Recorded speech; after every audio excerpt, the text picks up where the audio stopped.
টাকা টাকা টাকা টাকা। ভাইয়া তুমি এখানে বসে বসে কি করতেছো? আরে এটা হলো টাকার গাছ। ভাইয়া পাগল টাগল হয়ে গেল নাকি? আমি পাগল না, তোরা পাগল। ছুমন্ত ছু ছুমন্ত ছু।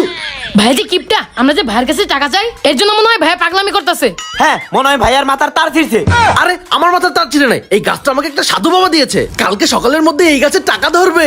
ভাইয়া এগুলো সব মিথ্যা বানোয়াট, চলো তো রুমে। আরে না, চলো চলো। আরে না না। টাকা টাকা। আরে ভাই ঘুমাও ঘুমাও। টাকা, আরে ভাই ঘুমাও তো। টাকা আমার টাকা। গাছে সত্যি সত্যি টাকা ধরছে। জেনি ভাইয়া জলদি এসো জলদি এসো। আস্তে আস্তে কি হয়েছে কি হয়েছে? এইদিকে দেখো। তার মানে গতকাল ভাইয়া সত্যি সত্যি বলতেছিল। ভাই চলো তাহলে আমরা টাকাগুলো নিয়ে মার্কেট করে আসি। আজকে এই টাকাগুলো দিয়ে অনেক মার্কেট করব। ভাইয়া ভাইয়া। ভাইয়া কি হয়েছে কি হয়েছে? তোমার কাছে টাকা ধরেছিল, ওই টাকাগুলো নিয়ে আমরা মার্কেটে গিয়েছিলাম। আর শপিং করে টাকা দেওয়ার পর লোকগুলো আমাদের এত পেটালো। পিটাবেই তো। তুমি হাসতেছো কেন পেটাবে কেন? কাহিনী শুনতে চাস? ওই গাছে তো আমি নকল জাল টাকা বসিয়ে দিয়েছিলাম। কেমন ছিল?